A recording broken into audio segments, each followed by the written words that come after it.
What is the hardest part about change? And what does it really take? Because a lot of us, we want to change. We want to evolve. We want to get better. But we often don't think about what is the hardest part about that. And I think that after reflections and with no script in front of me, my conclusion is that the hardest part about change is the fact that we must do it on our own.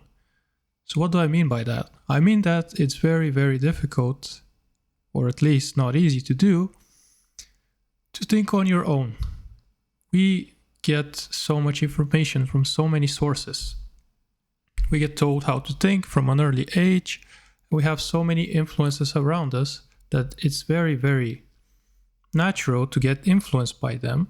And obviously, the easy way is to hear someone tell you how you should think and to integrate that into you.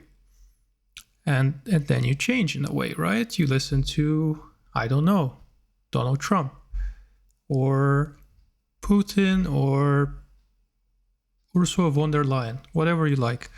And then you listen to them, you think, yes, this makes sense, or this does not make sense. I will integrate this into my thinking. But this is not really that difficult. It's something that has been spoon-fed to you in some kind of form, and it's way easier to integrate. But what about something that must come from within you?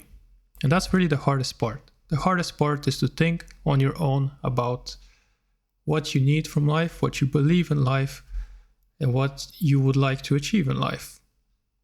Or if you don't even want to think about it. But again, this is something that must come from within you, and that's very difficult because that means now you have to invest brain power.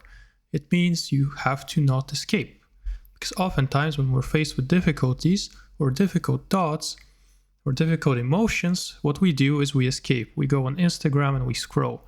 We go outside for a walk even though probably the best thing to do is sit there with those thoughts and don't do anything else, right? So what I'm trying to say is not that the walk is a bad thing about synthesizing those thoughts, but think about how difficult it really is to actually implement the change that comes from within you. That's really difficult because now, whenever you get content or listen to people, you must ask yourself questions. I think that's the hardest part. Asking yourself the right questions about your beliefs, about your mindset, about what you would like in life, what you believe life is, what life is in terms of fairness, in terms of equality, in terms of happiness for other people. And that's pretty damn difficult. Not because it's something monumental, but because it's not really easy, and we're not really used to questioning our own motives. Because look, sometimes when I send these videos to my friends or something like that to ask for an opinion, and they're like, well, this is too philosophical for me.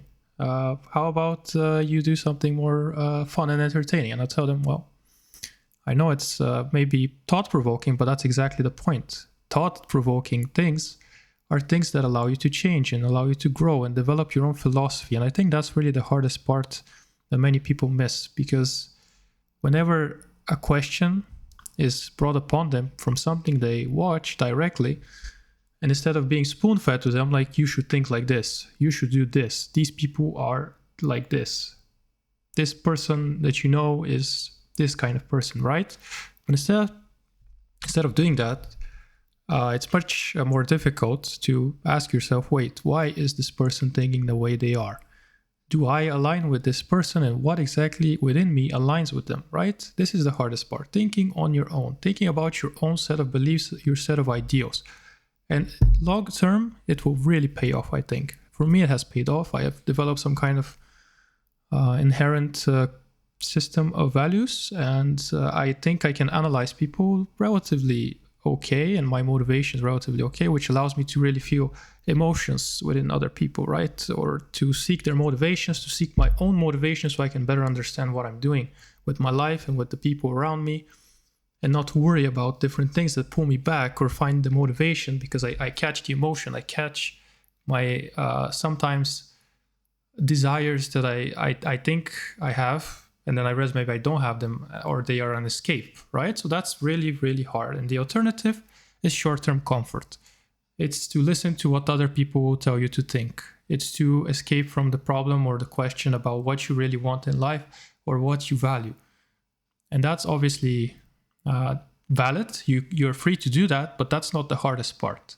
And that's maybe not the part that challenges you to grow and to improve in your life, and maybe to find fulfillment and happiness and maybe be content.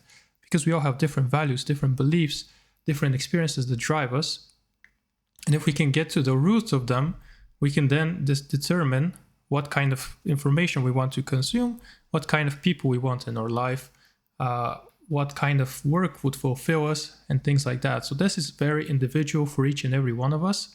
But oftentimes we don't spend enough time thinking about that, because that determines everything else that we do, right? And of course, you would like to escape from that because it's very, very difficult and very, very challenging to think about all these complex ideas and motivations within you, or experiences that drive you. But really, the hardest part is the part that you must do on your own, the thinking that you must do on your own.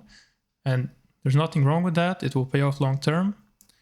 And if you try to do it, I think your life will become a little bit better, or at the very least, one step forward towards some kind of long-term fulfillment and goal seeking and goal achieving, and to stop just wandering in life if you're at that point of time.